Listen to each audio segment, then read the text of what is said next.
Hello there, it's Juliana Michaels and welcome to my channel. And today I've got some very exciting news to share with you.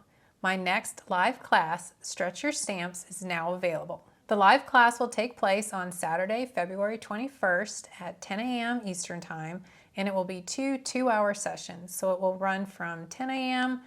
to 12 p.m. Eastern Time. There will be a 1-hour break, and then it will resume at 1 p.m. and go until 3 p.m. This class is designed for anyone that's interested in learning creative ways to use their stamps beyond traditional stamping. The class is now available in my online classroom, and you can find links and more details in the description box below. Throughout the class, you'll learn 8 techniques that transform stamps into versatile tools for creating vintage effects, soft artistic looks, bold layered backgrounds, and more. Each technique is broken down into easy to follow steps, and there are going to be loads of tips and tricks that I'm going to share throughout the class as well. Plus, I'll also share substitutions where applicable so you can shop your stash. Whether you're new to creative stamping or a seasoned card maker looking to expand their toolkit, there's something for everyone. Along with the background techniques, I'll also be sharing ideas on how to finish the cards in the Finished Cards bonus guide. The goal of this class is to boost your confidence in experimenting with your stamps and to feel comfortable stretching what they can do in your card making projects. And while I'm on the topic of stamping, I wanted to share a couple of fun stamping techniques with you that will give you a small taste of what you can expect in class. Now let's get into it.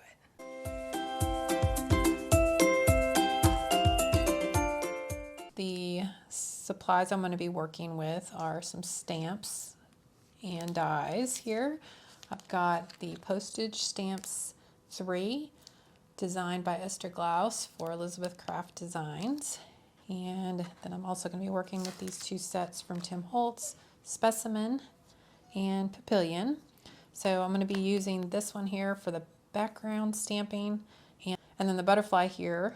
So, and then these are just going to be some small little extra pieces that I'm going to use. And then the die set I've got is the Sizzix Tim Holtz Adorned, so just these kind of swirly flourish type dies. So with any of the techniques I'm going to be doing, you can use any kind of stamps that you have. So you know, feel free to play along with something similar or something completely different or the exact same thing, whatever works for you. As for the mediums, I'm going to be working with some distress spray stains. I've got Seedless Preserves, Uncharted Mariner, and Speckled Egg. If you don't have the spray stains, you could also use Oxide sprays or any kind of sprays that you have. I'm going to be working with the Distress Oxide in the mini ink cubes and Seedless Preserves and Uncharted Mariner. And the mini cubes just make the technique we're going to be doing just a little bit easier, but if you don't have them, you could certainly use a regular Oxide ink pad, or you could use the mini distress inks or any kind of water reactive ink that you might have. The other inks I'm going to be using for some stamping are a permanent waterproof ink. So I've got Black Soot archival ink, and then because I'm working with some clear stamps, I like to use VersaFine Clair and their pigment ink in Nocturne. That's just a personal choice because the archival ink tends to stain the clear stamps, so it's not damaging the stamps or anything like that, it's just personal choice there. And then we're going to be doing some heat embossing, so you'll need some sort of embossing ink and then clear and white embossing powder. And then as far as the papers, you're going to want some watercolor cardstock. Both of the background and the main embellishment need to be done on watercolor cardstock or mixed media paper, something that can handle spray stains and wet mediums. And then for the card base, just a white cardstock or white card base. And then the die cutting here is just going to be done with some black cardstock. And then I'm also going to be using these dies here that coordinate with the stamps from the Postage Stamps 3 just to turn them into stamps, but you could certainly just fussy cut these or use scissors or however you want to cut them out. So the first one we're going to do is some heat embossing, and this stamp, I'm using this large background image, and it's a little bit larger than my paper, so a lot of times I just use this dotted temporary adhesive from scrapbook.com to kind of help hold that in place so that it won't slide around in my stamping platform here. And you can get a magnet a little bit on there, but so we're just gonna line that up here on the paper, and this paper is cut to 4 1/4 by 5 1/2 inches, but I'll end up trimming that down later to 4 by 5 1/4 inches because I want to mat that onto another layer, just personal preference there. But okay, so let's ink that up with our embossing ink here, and then stamp that over onto our paper.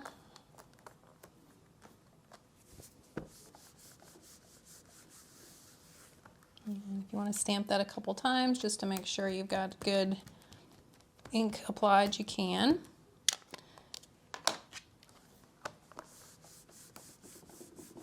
And I didn't rub over my paper with an embossing tool. I completely forgot.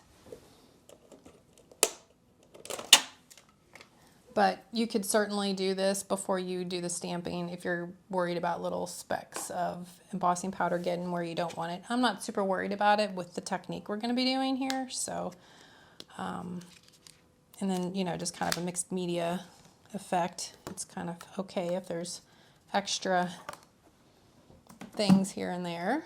So, and I'm just going to put a piece of printer paper underneath my stamped background here, and I'm going to pour some white embossing powder over this.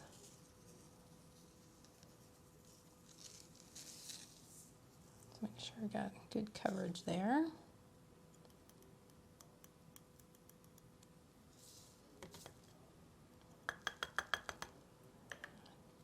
Taparoo off the excess, and then I can just put this leftovers back in the jar.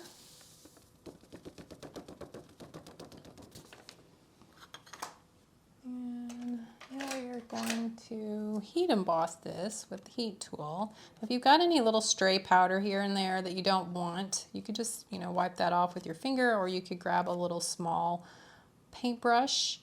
If your hands are sensitive, you can hold your paper with like a pair of tweezers. And then I'm just going to use the heat gun here. So turn that on. I usually like to let it warm up for, I don't know, 15-20 seconds, and then apply the heat over the surface. Now you can apply the heat from the top or from underneath. It's a little bit harder for me to record heating it from underneath, but that, you know, sometimes like if you're having when you're trying to heat emboss and maybe the powder is kind of flying all over and not sticking, heating from underneath can kind of help minimize that. But if it's not sticking, it might just be your ink pad either needs to be re-inked, or, you know, kind of getting old and maybe dried out a little bit, or it might just even be the brand of ink that you have. If it's not a good quality ink, it might not be super sticky and strong enough to hold the embossing powder onto the paper. So I'm going to go ahead and turn this on and then start heat embossing. And while you're heat embossing, you don't want to really hold it in one spot for too long. You just kind of want to hold it there long enough to where you see that powder starting to melt and get shiny. And once it starts getting shiny, you just want to kind of move on to the next section. And, you know, I've got it, you know, maybe 2 or 3 inches away from the paper. You don't want to hold it right up super close. You want to hold it back just a little bit from the paper, and then just kind of keep moving it slowly over the paper as it melts, and just continue that until the entire area is heat embossed. And then I just kind of like to run it over everything just a little bit, just to make sure, like, if there's any spots I missed. And then you can kind of take it and just tilt it in the light and look to see that everything that's an image is shiny. And that'll just kind of let you know if you've got everything heat embossed. If you missed any spots, you can just turn your heat gun back on and heat it over again. And now at this point, it does not look like much of anything, but as you can see, just kind of tilt it, you can see, look if it's shiny all over. And now we're going to go on to the next step. So now we're going to move on to the next step, and this is where the fun begins. So we're going to use our spray inks, and I'm working here in a splat box, which is just a cardboard box to help keep the spray contained and makes it a little easier to clean up. I also like to keep a paper towel on the bottom to soak up the excess ink. And then we're going to pull out those colors that we had. Now, speckled egg is much lighter than these other two colors. So I'm going to start with this color to begin with, just so I kind of get that onto the paper, because these are going to kind of cover it up a little bit more. So just give it a few sprays here, and I'll give a little spray here with some Seedless preserves.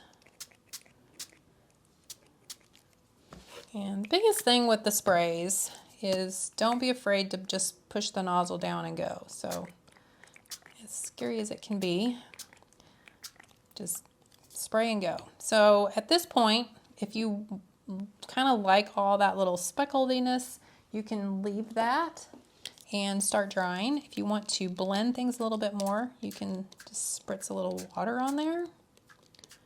Get those colors flowing a little bit more. And you can also always take your finger and dab around and do a little finger painting. And then just going to give that a dry with our heat tool. Now this is a different kind of heat tool than what I was using for the heat embossing. It blows a lot slower, so it's not going to move the ink, whereas like if you try to use the heat embossing tool, it's going to blow that wet ink all over and might, kind of make it go where you don't want it to go. Now you can heat emboss with this tool as well. It just goes a lot slower because it's kind of has a wider opening here, so the heat's not as directed, but you can heat emboss with this if this is the only thing you had. So as you can see, once we sprayed all that on there, that stamped image in the white that we embossed is now, bam, you can see it. And we're going to, once this is dry, I'm going to show you one more little trick to really make that background pop.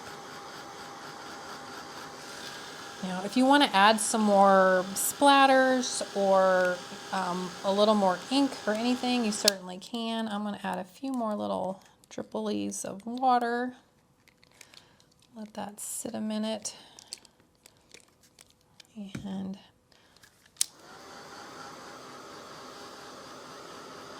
give that another dry. And if you kind of pick it up and hold it up while you're drying, it'll dry a little bit faster, because that air can get around and underneath the paper a little bit better. And when you're doing this kind of drying after you've heat embossed, you just want to make sure you kind of keep that heat tool moving and not holding it in one spot for too long, because you are going to like reheat that powder and it will be sticky. So like if you were to touch this right now, it would be sticky, and you could kind of leave your fingerprint in the image. So we're just gonna give that a second to kind of cool off. And if you look really carefully here, closely, you'll see, especially if you've got some more like solid, larger areas to your stamp design, you're gonna see little beads of ink sitting on the top of your stamped image. And that will never dry because the embossing powder has acted as a resist. The ink cannot stick to the embossing powder. So now we're just going to take a clean paper towel and just kind of lay that over the top a little bit, get up anything big, and then I'm going to just take the other side that's clean, just lightly spritz it with some water, just so it's just slightly damp. And then we're going to just lightly rub over the surface and lift off any of that ink that is on top of those larger, more solid areas. And so there we go. So that is our resist technique background. And then from here, I'm just going to trim this down and ink the edges with a little bit of some walnut stain distress ink, you know, so that's how I'm going to finish this off. And when it comes to cleaning off your stamps that you use embossing ink on, the stamps get kind of sticky. And so I do, most of the time, I'll clean them with a clear stamp cleaner. You can use any kind of, this is for acrylic photopolymer stamps, but you can use it with rubber stamps too. And then I just apply some of that and then wipe that off with a clean rag. And then I usually spritz that with some water and wipe over it again just to get that off. And then the stamp's not so sticky.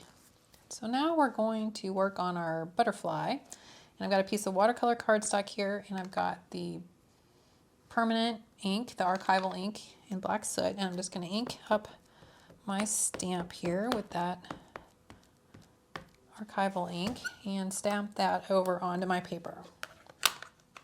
And this doesn't need to be a perfect impression at this point, just get the image stamped over there. Now you want to make sure that you leave your paper in the stamping platform and nothing moves. You also want to make sure your stamp doesn't move. And now we're going to take the Distress Oxide mini ink pads, and this is where those mini pads come into play here, because you can easily apply ink to just like certain areas of a stamp with that smaller stamp or with that smaller ink pad. So you can do this with a larger ink pad. It's just a little more challenging. So, you know, and if you don't have the little minis, you could use regular Oxide ink pads and maybe just only use one color. You don't have to do two colors.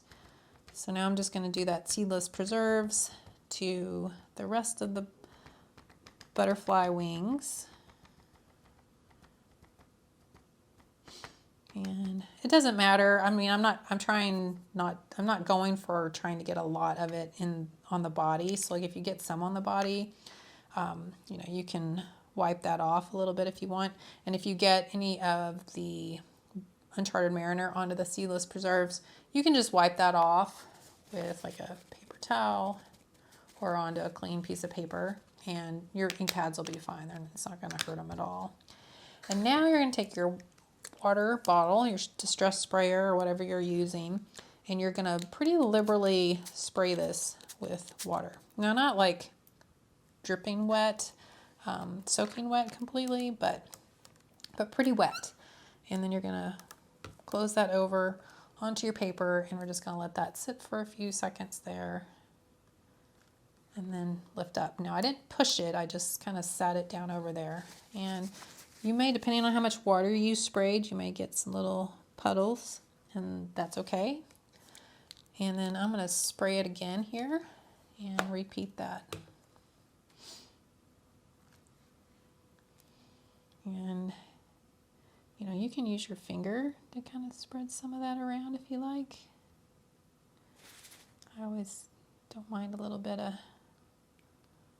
finger painting. And you can, you know, spritz this again over here if you like. And, you know, if you want to push down, you can, but I kind of found that it's kind of nice to not, I kind of like the effect better when I sprayed it directly onto the stamp versus spraying water onto this stamped image. And then again, just, you know, you can dab up some of that extra ink. And then we're going to leave this in the stamping platform, make sure nothing moves, and we're going to dry this. And we also want to make sure that we dry around our stamp over here. So just kind of carefully dry around it and clean it. Just kind of holding it in place so that it doesn't move. We'll get that cleaned off, and then we'll give this a dry here. And you can dry in your stamping platform. It's not going to hurt anything. I've been doing it for years and never had a problem. You just want to make sure you're not like holding it in one spot for long periods of time. You just kind of keep it moving over the surface and until everything's dry. You just kind of touch it and see if it's still damp. If you need to move your magnets around a little bit, you can, just to, again, to make sure things are staying in place. If you've got more magnets, you can use them. All right, now that's dry. We're going to re-stamp that image with the archival ink.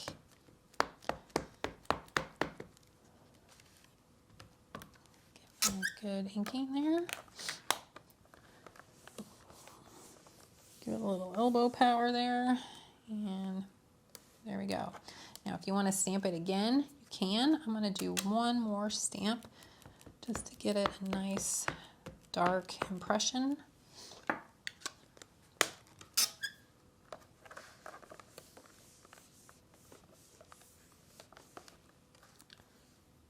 we go. And now we're going to carefully clean our stamp again. I'm just going to give it a little spritz there with some water. Kind of hold it in place so it doesn't slide on me. Because I have found with all that water, sometimes the water will get under the stamp and it can move. So just want to try to make sure it stays in place till we're all finished here. And now we're going to do one last step. We're going to stamp the image again with the embossing ink. So we're just going to ink up that stamp. Now, before you stamp this, you do want to make sure that this is completely dry, because if that ink is still wet, that the Oxide ink is still wet, the embossing powder is going to stick to that. So if you want to just make sure, give it another quick dry. And then if you want to take your embossing buddy or anti-static tool, you can rub that over it just to make sure the powder's not going to stick anywhere you don't want it to. And then we're going to stamp that image.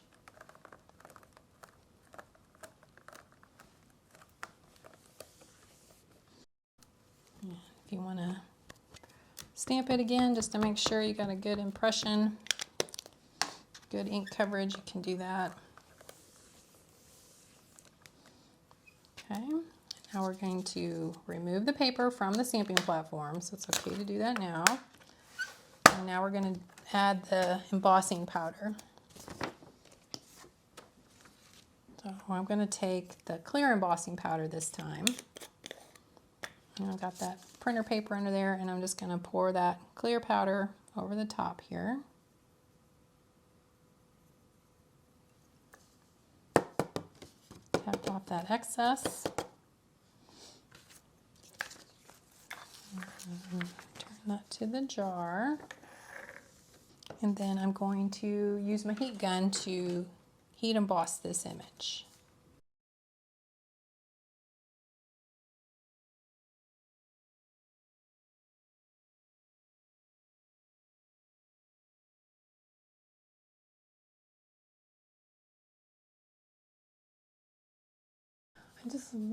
I don't know, I just thought it was kind of a cool effect with all those different layers and the kind of that watercolory stamping effect underneath it.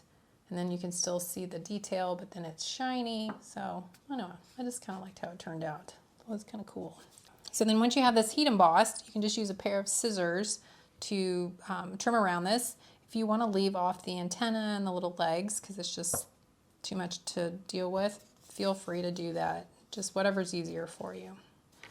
So I'm just going to use some scissors and trim off the big excess part of it here. And yeah, so I'm usually it's a little easier to leave little space around it if you need to. Or like I said, you can just trim it off and not even use the antenna. You don't even have to leave them on there if you don't want to.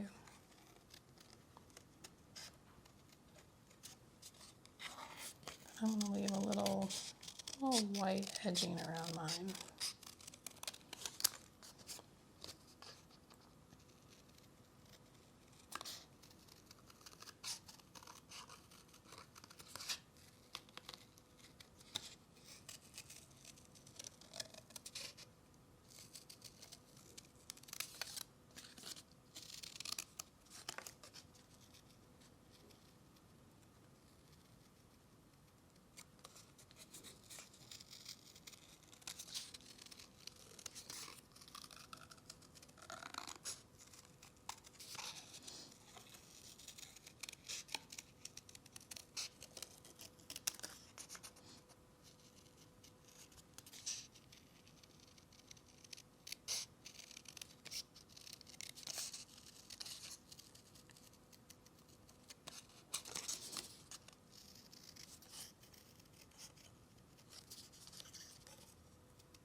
And there we have it. So, you know, if you've got a little spot here or there that's a little extra, just trim off that excess if you want to make it a little more even, but it doesn't have to be perfect. All right. So now we have our background and our main focal point. So then the last step here, I had cut a few of the little stamp pieces using that die, but you don't have, you could certainly just cut, you know, just stamp these images and cut them out. You don't have to have these dies. And then I'm just going to stamp a few of these little images here to kind of create a couple of little, I don't know, little ephemera pieces to tuck in. There, and this there.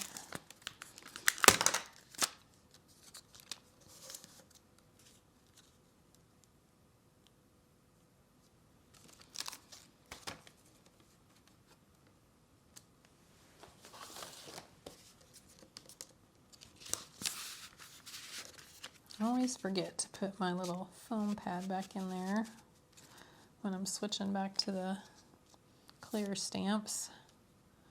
They're thinner, so you need that foam piece when you're working with these clear stamps, and then you have to take that out when you use the rubber stamps because they have foam attached to them.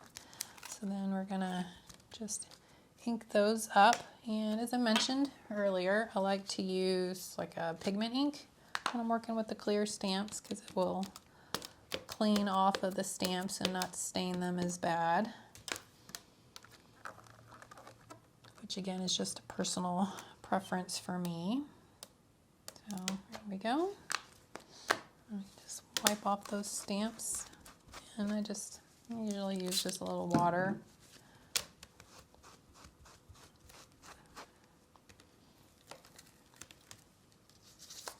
And then because that is a pigment ink, it's going to take a little bit longer to dry. So if you want, you can kind of speed that up, use your heat tool to dry that ink up a little bit faster. And then the thing I do love about these dies is you can just bend this back and forth and tear it apart and just repeat that all the way around. And you're left with this like cool stamped edging. So I love that. So you could use those dies with any kind of stamps you might have, make your own kind of little postage images. So yeah, that's cool. And then just to give these a little bit of interest and just kind of distress them a little bit, I'm just going to ink the edges here with a little bit of some walnut stain distress ink. Just using a little blending tool, kind of rub that around the edges. You want to get it down on the paper a little bit more so that the whole thing's got a little more aged effect. You can.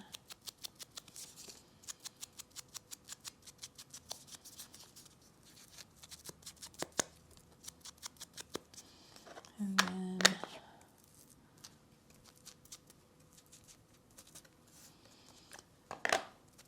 then I'm going to spritz these with just a little bit of water and give those a dry. And then there you have the two little, just kind of layer pieces to put in on the card.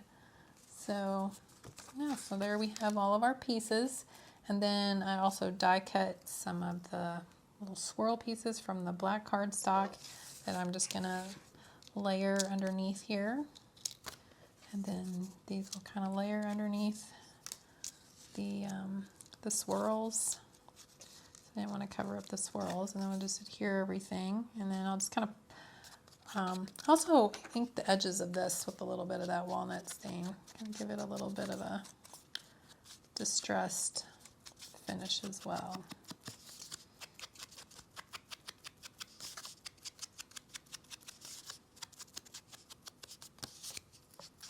And then to kind of help all of that coordinate together, when you layer it onto your background paper, you could ink the edges of this as well, just so it's not so stark white with everything else being a little aged and vintage. And if you wanted to get a little bit of aging into the center there, you could just add a little, just light little rub to kind of knock down that bright white if you like.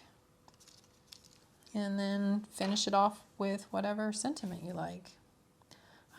For something like this, I usually just like to use a little like sentiment strip. So yeah, so there you have it. I hope you love this resist stamping technique. It's such a beautiful way to stretch what your stamps can do. If you want to learn 8 more creative stamping techniques like this one, join me in my Stretch Your Stamp class on February 21st. However, if you can't attend the live, remember you can always catch the replay and watch it whenever it fits your schedule. You'll find the class registration link and the supply list for today's video in the description box below. If you enjoyed this video, I'd love it if you gave it a thumbs up and subscribed for more crafty inspiration, tips, and techniques. And don't forget to hit that notification bell so you never miss a video. Thanks for watching, and until next time, stay crafty, my friend.